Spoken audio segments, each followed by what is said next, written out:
L'air était saturé de fumée et de rumeurs. Le cliquetis des chopes et les éclats de rire gras résonnaient dans la taverne bondée. Au milieu de cette agitation, un groupe d'aventuriers chevronnés partageait histoire et pichait de bière. Le sujet de leur conversation animée, un mystérieux épéiste masqué, récemment arrivé en ville. On raconte qu'il a défié seul une bande de brigands, chuchota un homme trapu, le visage marqué par le soleil, et qu'il les a tous terrassés en un éclair. Baliverne, ricana une femme robuste, les bras croisés sur sa poitrine. Des contes à dormir debout. Personne n'est aussi rapide, aussi létal. Le doute et la fascination se lisaient sur les visages autour de la table. L'existence même de cet épéiste masqué semblait défier la logique, alimentant les spéculations les plus folles. Soudain, la porte de la taverne s'ouvrit avec fracas. Un silence inhabituel s'abattit sur l'assemblée, tous les regards convergeant vers l'entrée. Une silhouette sombre se découpait dans l'embrasure. L'inconnu s'avança lentement, chaque pas mesuré et silencieux. Un long manteau noir enveloppait sa silhouette élancée, son visage dissimulé par un masque argenté sans expression. Une aura de puissance contenue émanait de lui, palpable comme une décharge électrique. Il se dirigea vers le comptoir, ignorant les regards curieux et les chuchotements qui reprenèrent de plus belle. Sa main gantée se posa sur le bois poli, ses doigts tambourinant un rythme lent et régulier. Un frisson parcourut l'échine des clients de la taverne. Qui était cet homme? Que voulait-il? Un rire gras brisa le silence. Un géant baraqué, la chemise déchirée et une cicatrice proéminente sur la joue, se leva d'une table voisine. « Alors, c'est toi le fameux épéiste masqué ?» beugla-t-il, sa voix emplie de sarcasme. L'inconnu se tourna lentement, son regard perçant semblant transpercer le masque. Il ne répondit pas, mais son silence était plus éloquent que des mots. « On m'a dit que tu étais rapide, » continua le géant en s'approchant, une lueur menaçante dans les yeux. « Voyons voir si tu peux éviter ça. » D'un geste brusque, il sortit un poignard de sa ceinture et le lança avec force en direction de l'épéiste masqué. Le projectile fendit l'air, visant la tête de l'inconnu. Un murmure horrifié parcourut la taverne.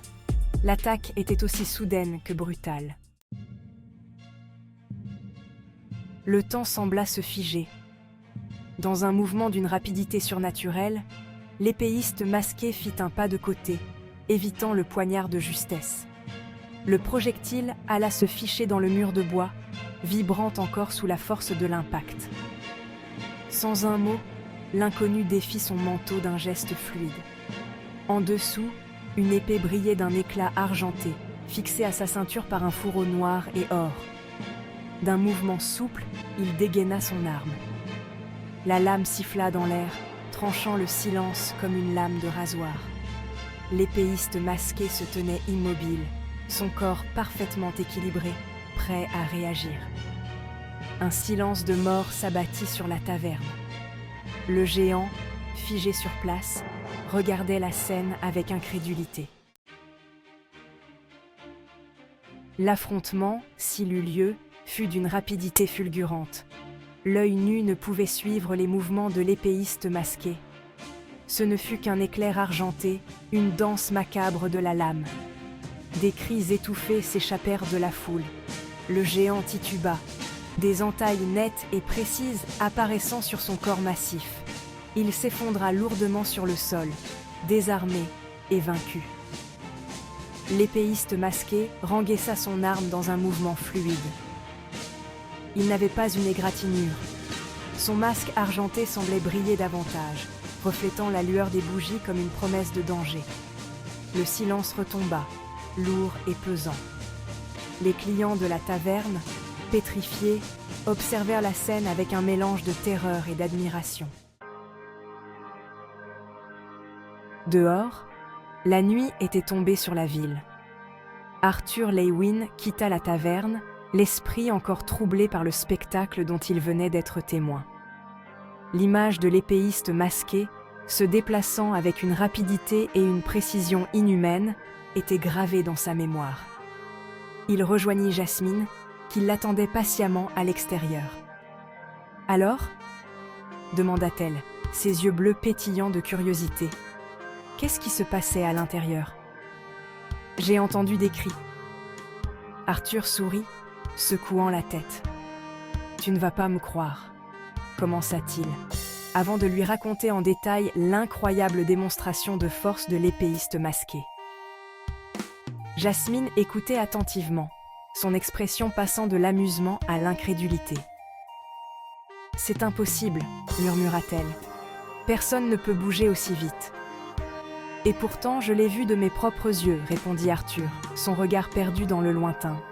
« Cet homme, qui qu'il soit, est incroyablement puissant. » Le lendemain matin, l'excitation était palpable dans l'air frais et vif. Le groupe d'Arthur, composé de Jasmine, Tessia et Curtis, se préparait fébrilement pour son expédition dans le donjon. L'ombre de l'épéiste masqué planait sur leurs préparatifs.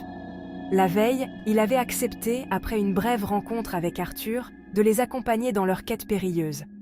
Son silence et son aura énigmatique ajoutèrent une tension palpable à l'atmosphère déjà électrique. « Tu crois qu'on peut lui faire confiance ?» chuchota Tessia à l'oreille d'Arthur, son regard inquiet fixé sur l'épéiste masqué qui vérifiait son équipement avec une concentration méthodique. « Je ne sais pas, » avoua Arthur, « mais nous avons besoin de lui. Ce donjon est réputé pour être extrêmement dangereux. » L'épéiste masqué releva la tête, son regard perçant semblant lire dans leurs pensées.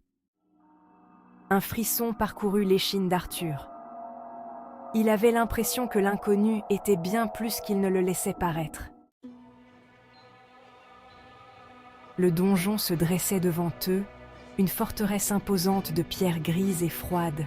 L'entrée, une arche sombre et menaçante, semblait les inviter à pénétrer dans ces profondeurs obscures. L'épéiste masqué prit la tête du groupe, son manteau noir ondulant autour de lui comme une cape de ténèbres. Il s'engagea dans l'ouverture béante, disparaissant dans l'ombre. Arthur, Jasmine, Tessia et Curtis échangèrent un regard nerveux avant de le suivre.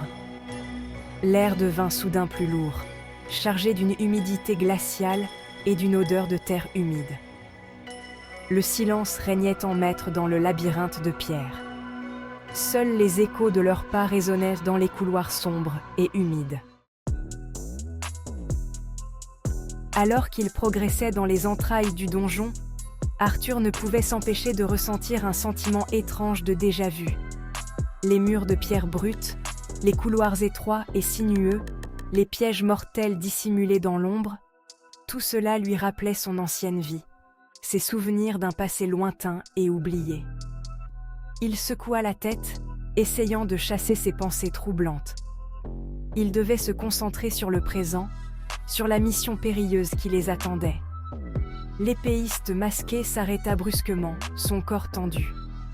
Il leva la main, faisant signe au groupe de s'immobiliser.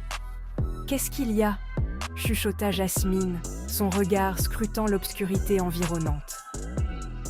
L'épéiste masqué ne répondit pas.